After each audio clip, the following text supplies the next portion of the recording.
अजी सुनते हो, मैंने कल के लिए कुछ प्लान बनाया है। बाहर चलें क्या कहीं घूमने? रामू अपने घर में सबसे बड़ा लड़का था। उसकी पत्नी जया उससे उम्र में करीब 10 साल छोटी थी। जया थोड़ी मटकती सी, इतराती सी, पतली, सुडौल, गोरी और बेहद ही खूबसूरत औरत थी। रामू अक्सर अपने कामकाज में बिजी होने के कारण जया को टाइम नहीं दे पाता था। जया इस बात से बहुत परेशान रहती थी क्योंकि वो अपने वैवाहिक जीवन में बिल्कुल भी खुश नहीं थी। जया रामू के कमरे में आती है। आप कहाँ जा रहे हैं? अरे वो मुझे कुछ काम आ गया अचानक से ऑफिस में, तो उसी सिलसिले से मुझे कुछ दिनों के लिए शहर से बाहर जाना होगा। आपने मुझे पहले बताया ही नहीं इस बारे में। तुम तो बस मुझ पर शक ही करती रहोगी जिंदगी भर। अरे कमाऊंगा नहीं तो तुम्हारी ख्वाहिशों को पूरा कैसे करूंगा? और मेरी बाकी ख्वाहिशों का क्या, जिसके लिए आपके पास जरा भी वक्त नहीं होता? तुम मेरा दिमाग मत खराब करो यार। आपको याद भी है, हमारी शादी की सालगिरह है कल। हाँ याद है मुझे। जया, हमारी शादी को 6 साल हो गए। क्या तुम भी बच्चों के जैसे जिद करती हो? सालगिरह ही तो है। अरे वापस आने के बाद मना लेंगे। उसी बात का तो दुख है कि शादी को 6 साल हो गए हैं और अब तक हमारे एक भी बच्चा नहीं है। पड़ोसी तो अब मुझे बांझ कहकर बुलाते हैं। रामू अपना सामान पैक करके घर से निकल जाता है। जया भी छत पर जाकर कपड़े सुखाने लगती है। श्याम भी वहीं होता है। श्याम बेहद ही हैंडसम होता है। जया जब उसे देखती है तो उस पर उसका मन मोहित हो जाता है। फिर जया वहां से किचन बर्तन मांजने चली जाती है। भाभी, जरा मुझे टॉवल पकड़ा देना।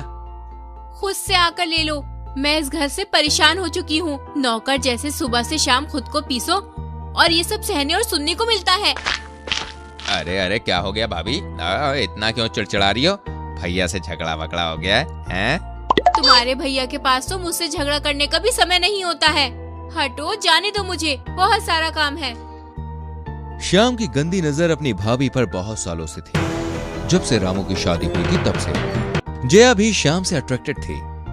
वो भी उसे पाना चाहती थी, मगर शादीशुदा होने की वजह से वो अपनी मर्यादा कभी लांघी नहीं। जया अपने कमरे में बिस्तर ठीक कर रही होती है, तभी श्याम पीछे से जाकर जया को दबोच लेता है। ये क्या कर रहे हो देवर जी? छोड़ो मुझे। अरे भाभी, अभी खुद ही तो भैया की कमी से परेशान थी, तो सोचा मैं भैया की कमी पूरी कर दूं। वैसे भी कहाँ भैया आपके लिए टाइम निकाल पाते हैं। ऐसे में बेचारी अब क्या करेंगी? अरे कोई तो होना चाहिए ना अंदर की ख्वाहिशों को पूरा करने वाला। कुछ भी बकवास ना करो। तुम्हारे भैया के आते ही मैं तुम्हारी कंप्लेन करूंगी। जया श्याम को मना करती है, मगर अंदर ही अंदर वो खुद भी यही चाहती थी। श्याम रुकता नहीं है और जया से लिपट जाता है। पहले तो जया मना करती है, मगर बाद में जया भी होश खो बैठती है। दोनों के बीच सारी हदें पार हो जाती है।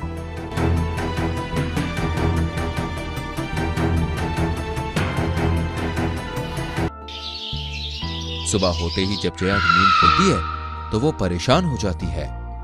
क्या क्या पाप हो गए ये मेरे से? जया झट से अपने कपड़े पहनती है और किचन में चली जाती है। जया को लगता है कि कहीं रामू उसे छोड़ ना दे। क्या कर रही हो जाने मन? मेरे लिए खाना बना रही हो क्या? देखो, जो भी कल रात हुआ वो अनजाने में हुआ, उसे भूल जाओ। अरे मैं तुमसे प्यार करने लगा हूँ जया, ऐसे कैसे मैं तुम्हें भूल जाऊं? श्याम जया से लिपट जाता है, मगर जया उसे धक्का देकर वहां से भाग जाती है और अपने कमरे को अंदर से लॉक कर लेती है। जया, जया, जया, जया! आप इतनी जल्दी आ गए? आप तो परसों आने वाले थे ना? क्यों, मुझे देखकर तुम खुश नहीं हो? अरे तुम ही तो बोलती थी कि मैं टाइम नहीं देता हूं तुम्हें। तो मुझे अपनी गलती का एहसास हुआ और मैं छुट्टी लेकर चला आया वापस।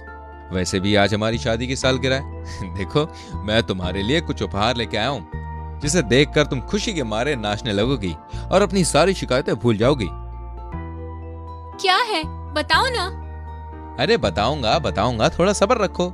सब्र का फल मीठा होता है। उससे पहले जाके जरा 1 कप चाय तो पिला दो, बड़ा थक गया हूं मैं। जया शांत होकर चाय बनाने चली जाती है। तभी श्याम पीछे के दरवाजे से अंदर आता है। जया, तुम रामू को तलाक दे दो। अरे मैं तुम्हें सारी खुशियां दूंगा दुनिया की। तुम तो कोई काम भी नहीं करते हो, सारा दिन नल्ला जैसे फिरते हो, सारा दिन नल्ले जैसे फिरते हो। तुम खुद को तो पहले खुश रख लो। जया रामू को चाय देती है। चलिए अब बताइए, क्या उपहार लाए हैं आप मेरे लिए? ये देखो।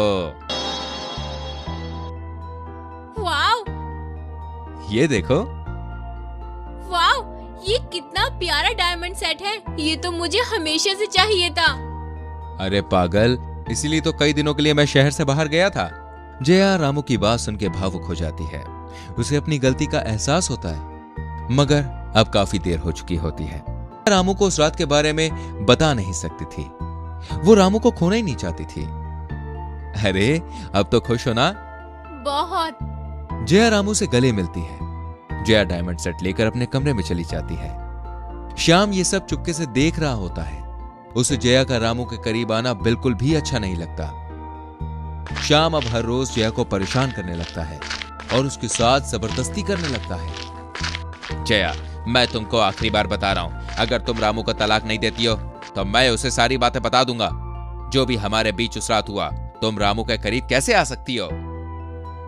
पति है वो मेरे, मैं उनके करीब जाऊं भी तो तुम्हें इससे क्या? तुम हो कौन? लगता है तुम ऐसे नहीं मानोगी। अब मैं रामू को खुद इस घर से धक्के मार के निकाल दूंगा, तब तुम्हें पता चलेगा मैं क्या चीज हूँ। लगता है ये इंसान ऐसे नहीं मानेगा। अब मुझे ही इससे पीछा छुड़ाना पड़ेगा। जया श्याम को एक चिट्ठी लिख कर देती है, जिसमें लिखा होता है कि वो उससे छत पे आज रात आके मिले। जया, मैं आ गया। कहाँ हो तुम? मुझे पता था तुम मेरे बिना नहीं रह सकती हो। हाँ, तुम सही कहते हो। मुझे इस बात का कल ही एहसास हुआ कि मैं भी नहीं रह सकती तुम्हारे बगैर। इधर जया चुपके से रामू को मैसेज कर देती है कि ऊपर आ जाओ। श्याम जया से लिपट जाता है। तभी रामू जया का मैसेज देखकर ऊपर छत पे आता है। जया की नजर रामू पर पड़ते ही वो नाटक करने लगती है। श्याम, छोड़ो मुझे। मैं आज तुम्हारे भैया को हर बात बता दूंगी कि कैसे तुम मेरे साथ उनके ना होने पर जबरदस्ती करते हो। छोड़ो मुझे, जाने दो। बचाओ, कोई बचाओ। श्याम, तेरी हिम्मत कैसे हुई मेरे बीवी को छूने की? पर भैया, जया ने ही मुझे ऊपर बुलाया था। एक तो भाभी को नाम से बुलाते हो और ऊपर से तुम झूठ भी बोलते हो। बदतमीज, मैंने सब देखा है और सब कुछ अपने कान से सुना है। रामू श्याम को थप्पड़ लगाता है। निकल जा मेरे घर से। ऐसे घटिया इंसान की मेरे घर पे कोई जगह नहीं है। अरे दफा हो जा अभी क्या अभी। श्याम घर छोड़कर चला जाता है और जया अब खुश हो जाती है कि उसकी असलियत रामू के सामने नहीं आई। रामू और जया खुशी से रहने लगते हैं।